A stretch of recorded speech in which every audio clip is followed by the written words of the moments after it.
Ka-brother, ka-sister sa buong mundo, ito po pag-uusapan natin sa Word of God kung paano tayo lumalib sa Panginoon. So dito po sa Marcos chapter 16 verse 15, ito po.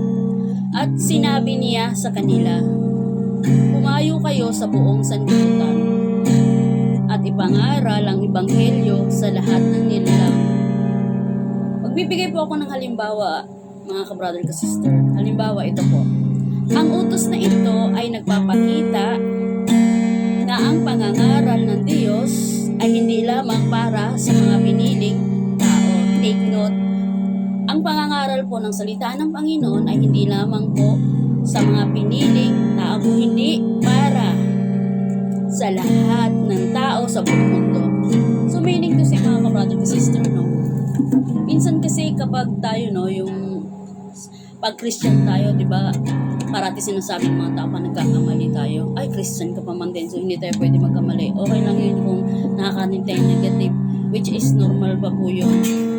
Kasi, di ba, magbibigay ako for example, si Jesus Christ, then yung pinadalang daki ng Ama dito sa lupa para iligtas ang sangkatauhan, which is bumaba sa lupa, tinuya din po siya ng mga tao. So, ganito rin po ang naranasan ng mga tao na ngaral ng salita ng Word of God. Pag take note, huwag po tayo mamili kung dapat ipangaral ko sa best friend ko lang. Dapat hindi ako mangaral sa kagalit ko. Mali po yun. Hindi po makikilala ng buong mundo ang Panginoon, which is kung mamimili tayo, pipiliin lang natin yung mga taong gusto natin.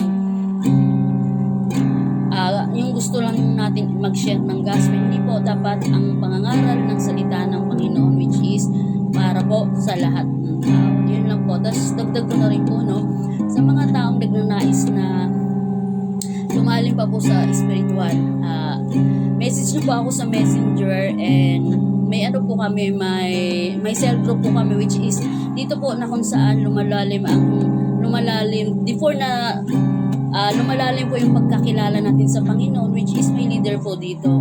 Ang sino may gustong sumali sa cell group po namin, mag-PM lang po kayo sa akin dito po sa messenger para lalo pong mas lumalim tayo, makilala pa po natin ang Panginoon. Yan lang po. God bless po.